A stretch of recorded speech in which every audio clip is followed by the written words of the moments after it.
I want to tell whomever will listen about what my ex did to me and our child throughout my pregnancy. This family that we were creating was one he stressed he wanted so bad after his initial reservations. I had given this man so many chances to leave and constantly asked him to do so if that was what he chose, and he never did, forcing my child and I to suffer the consequences. There may be many triggers in this thread, so please prepare yourself for what you will read. I ask that you please share my story because the man that has done this to me has not been arrested and will prey on others at his leisure. He has taken no responsibility for his actions. To start off, my boyfriend at the time inserted 2 abortion pills in my vagina under the disguise of oral and digital sex the morning of February 20, 2022, when I was 17 weeks pregnant. At the time he inserted the pills, I was unaware, as he covered my stomach completely with my comforter and made sure it was extremely dark in my room. He asked if he could blindfold me to spice up the sex, but I said no because I was uninterested. I immediately began to experience what I later found out was side effects of the drug misoprostol, a pill that doctors give to women under supervision to assist in abortion or labor. As he lay next to me in bed after he had inserted the pills, I began to have chills, then extremely terrible cramps, that then led to diarrhea and later the leaking of my water. I had assumed at the time, before my water began to leak, that I was experiencing food poisoning. The night before, he had taken me to a Korean steakhouse for dinner. I assumed that the meat I made for us did not agree with me. I called my on-call OBGYNs constantly that day, specifically before I began to experience leaking, and they had agreed that it very well could have been food poisoning. As this man lay next to me, he watched me experience what was later confirmed by my doctors to be contractions. He knew exactly what he had done and why I was experiencing what I was experiencing, and watched me sit in pain and confusion. He told me then that we should try to get rest. As my fever began to spike, he went to sleep, or pretended to. I took Tylenol as instructed by my doctor and was able to finally get some rest. When I woke, I noticed he was awake and alert next to me. He told me that his parents had told his sisters they wanted him to go back home. For the past 2 weeks at the time he had been living with me. He told me and my family that he had told his parents I was pregnant and they had kicked him out as our cultures did not necessarily align. He is Middle Eastern, Pakistani to be exact. This was one of the reasons I was told I nor our child would be accepted in his culture. For some reason in my gut I didn't believe he truly told them. After he told me what I felt was a lie, that his parents wanted him to go back home, I asked him to pack all his things and leave my home immediately. He began to protest and asked me if I was kicking him out. I simply stated that I didn't believe he ever told his family the truth about our relationship or our pregnancy, and I was too tired to deal with his BS that day. He began to linger and said he wanted to come back. He sat on the floor, began crying, but acknowledged that he in fact never told his parents the truth. I later realized he only wanted to come back to make sure he was successful in terminating my pregnancy. In the 2 weeks he lived with me, he got so close to a large part of my tight-knit community. I didn't know it at the time, but this tactic was used so suspicion would never point to him. He never expected that the misoprostol would not dissolve, leaving the only culprit to be him. He finally collected all his things and prepared to leave. The last thing he said to my face was that he loved me and the baby so much. Around 8 p.m. I called him and told him I was no longer interested in being with him. I felt as though he was a coward and I was not going to tolerate any more lies. I had broken up with him, told him we were done, and the only thing he kept asking me was, "Well, how are you feeling now?" over and over again. I couldn't understand why, because at the time, for some reason I felt a bit better. I had rested and thought that the food poisoning began to subside for the most part, and didn't mention still feeling ill to him once. I later realized it was because he wanted to see if I had miscarried yet. Right after I got off the phone, I began to feel more gushes of water leave my body. I had a few tiny leaks a few hours prior, but was told by my OBGYN it could be natural from diarrhea pushing my body to push discharge out. I was worried, so I rushed to the bathroom and wiped. After looking at the tissue, I saw one hexagonal pill. I was unsure of what was happening, so I wiped again, and on that napkin there was another pill. I kept wiping but found nothing else. My sister came into my bathroom, looked and asked me what it was. At the time, I was in so much shock I couldn't fathom the reality of what I was seeing.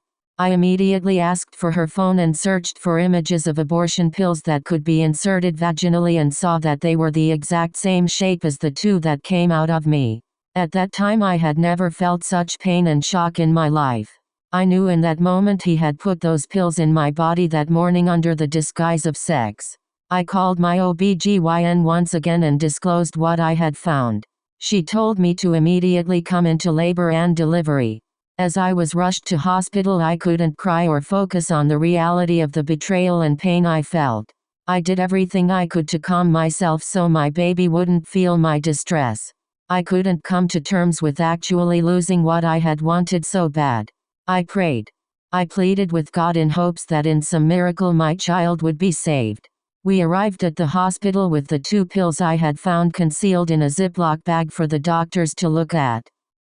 My doctor did a speculum test on me to confirm whether or not the gushes of water were in fact amniotic fluid. She immediately confirmed it was, and that because of this the prognosis of my pregnancy was not good at all because of how early on I was. She inspected the pills and said she would have it sent to the pharmacy for inspection on what they were, as they had been a bit corroded from being inside of me. I was also sent to ultrasound to see if the baby had enough fluid around her.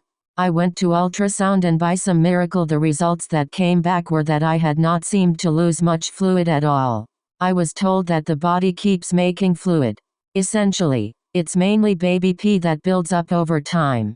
I was asked whether or not I wanted to terminate my pregnancy because I was still ruptured and was told this could easily cause infection to me and the baby, leading to sepsis. I had decided not to. My leaking seemed to subside. I wanted to hold on to what seemed to be a miracle. It is rare, but sometimes when there is a small hole in the amniotic sac it can reseal. My doctors told me I was lucky, but I truly believed it was God. My doctor got back to me and confirmed that the pharmacist believed the pills could have been misoprostol or another pill that was considered birth control.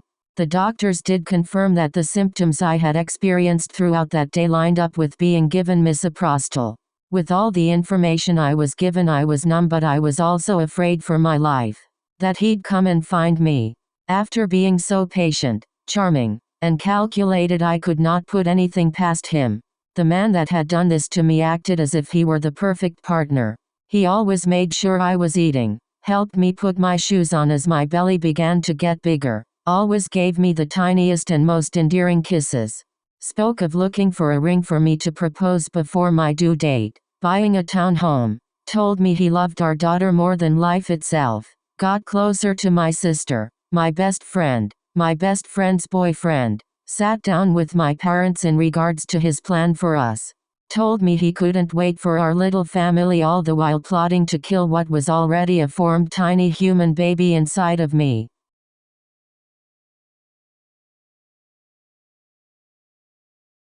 I reported the incident to the police and handed over the pills for proper analysis, as they would be able to decipher exactly what the pills were in their crime lab. Still have gotten no word back. I texted him while I was in the hospital and told him I had gone for an abortion and wanted to have a kid with someone who was a better fit. I prayed he'd buy what I was telling him and wouldn't come looking for me to check if the deed was done, to see if he had succeeded. He told me he respected my decision and wanted to be there for me. The same man that said this child was his reason to keep living. So easily said, I respect your decision. No fight, no nothing. When I told him it had been completed, he asked me to tell him what they did for the procedure immediately. He then asked if he could come see me. I told him I had developed bleeding and was in a hospital with my mom. The hospital part was true, as I was in the hospital for days being monitored for any more leaking or infection that would quickly lead to the death of me and my baby. I stopped responding and he immediately stopped sharing his location. He never actually called my mom or my sister once to check on me.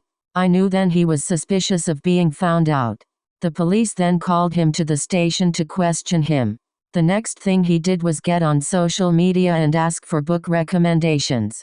all to begin to try and act normal, not realizing that that response was extremely suspicious in itself. The next day he posted himself on Twitter and Instagram in front of his sports car to give the illusion that he was just going about life normally and didn't do anything he was being accused of. I'm guessing when you're not right in the head, that is what makes sense to you. Especially when you're told you'd lost your child the day prior and your ex is in the hospital possibly hemorrhaging. As crazy as this story is, it gets even worse. One day in December I had searched through one of my prenatal bottles to check to see how many more I had left before I had to re-up. I had noticed a smaller, hexagonal-shaped pill that did not look like the others. Naively, I assumed the shape was some manufacture malfunction. I didn't take it because it didn't look like the rest, but I didn't question it any further. After finding the 2 pills of the same shape that came out my body, I had later put together that this man had been switching out my prenatals throughout my pregnancy. At the time I had originally noticed this pill in December, I was around 8 weeks pregnant. He had many opportunities to add and switch out my prenatals because he was left unsupervised with them a numerous amount of times. Nothing I thought twice of, because I never ever would have suspected what he'd do was a possibility in my wildest nightmares. There were 2 separate occasions when the amount of prenatals left over in my bottle did not add up at all. I thought again it was a manufacturer oversight, but it wasn't. When I first found out I was pregnant and said I was keeping the baby, he had essentially lost his shit. He was upset. Told me he didn't want the baby and said he'd leave me if I kept the baby. Even resent me. I then called him and broke up with him. I made it explicitly clear I was not choosing him over my child and did not need him in the slightest. He began to cry over the phone and kept asking me if it was over. I said absolutely. A couple of days later, he came back to me apologizing and saying that he wanted our family and that he was just being a coward because he was afraid of how his parents and family would react. He begged for my forgiveness and said he'd show me that he wanted to be in our life. I was a bit uneasy, but I agreed to let him try. A decision I will regret for the rest of my life. About 2 weeks later he had told me he made a smoothie from home and had one of his spiritual leaders pray over it. He asked me persistently to drink it and finish all of it. Constantly checked to make sure I drank it all. I faked as though I was drinking it but ended up throwing it out as soon as he was out of my presence. At the time I did question his intention.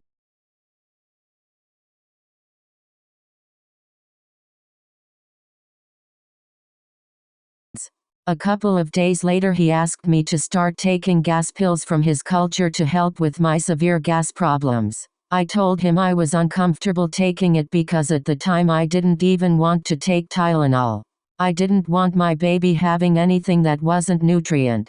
He dropped to his knees, begged me over and over for days to take it, even began crying at some points. Accused me of not trusting him. Had his little sister text me and tell me it was okay to take 2. I wouldn't budge. In late December he came to me and asked if he could be the one to administer my pills. I asked him why and said no at first because taking them took seconds and I could do it myself. He told me that he felt like wasn't doing enough for me and wanted to be more involved. At the time I wasn't thinking he had already switched my pills. I agreed. There were days when he'd drive from his home directly to mine for the sole purpose of giving me my pills, then left. He'd sometimes pour the pills into his hand and put them directly in my mouth without me seeing, telling me to just swallow it quick so I wouldn't dwell on swallowing it. He did this for months.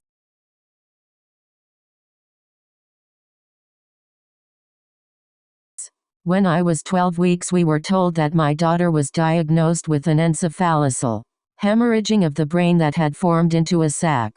They didn't know just how bad it was because she was so tiny. I was devastated but decided to continue the pregnancy because I was determined to love and take care of my child regardless. I found out a couple of days ago it was due to external interference by a geneticist at Johns Hopkins. She told me the interference had to have taken place when the baby was still being formed between 6-8 weeks. Nothing else about the baby suggested that her genes were the cause. Around the 6-8 week time frame I had experienced a bleed but was told it was normal, so I didn't think much. My doctors now believe that that was the first time the sac had ruptured. I had another bleed on February 1, 2022. It was one gush of blood fluid and nothing else. I didn't know it at the time, but my water had broken again then and just kept resealing somehow. On January 31 he persistently asked me how I was feeling and I didn't get why, cause at the time I was and had not complained once. That day he had came and administered my pills. My child's father poisoned me and her for months in hopes of her death, all while acting like the ideal boyfriend. Switched out my prenatals, physically inserted abortion pills in my body, and from what I believe drugged my food as well. We dated for a year and 4 months before the physical assault in February. Prior to that, we went to elementary, middle, and high school together. On April 9 at 24 weeks my water completely broke. Tests my doctors ran continued to come back negative for amniotic fluid. We assumed my baby was pushing on my bladder and I was sent home. 2 days later I was admitted after very heavy bleeding. I had lost all my fluid and there was no more surrounding my child. On April 21, 2022 my daughter was born. This same day her death certificate was signed. After her birth I was told because of the constant interference she didn't stand a chance at a prosperous or healthy life. Too much of her brain was compromised from all of the abortion pills I was fed throughout my pregnancy. Till this day I have no idea how many he's given me. I feel a way I cannot put into words. I was in labor for 17 hours. I held her for as long as I could. Spoke to her and told her just how much I loved her. I pray I can be with her again one day. What she faced and endured within me was not fair and I wish I could have protected her somehow. I wouldn't wish this on my worst enemy. I pray that somehow some way some justice will be served to that man. That he will one day suffer the way I am in agony now. Again, I legally cannot confirm his name as my legal team has strongly advised against it.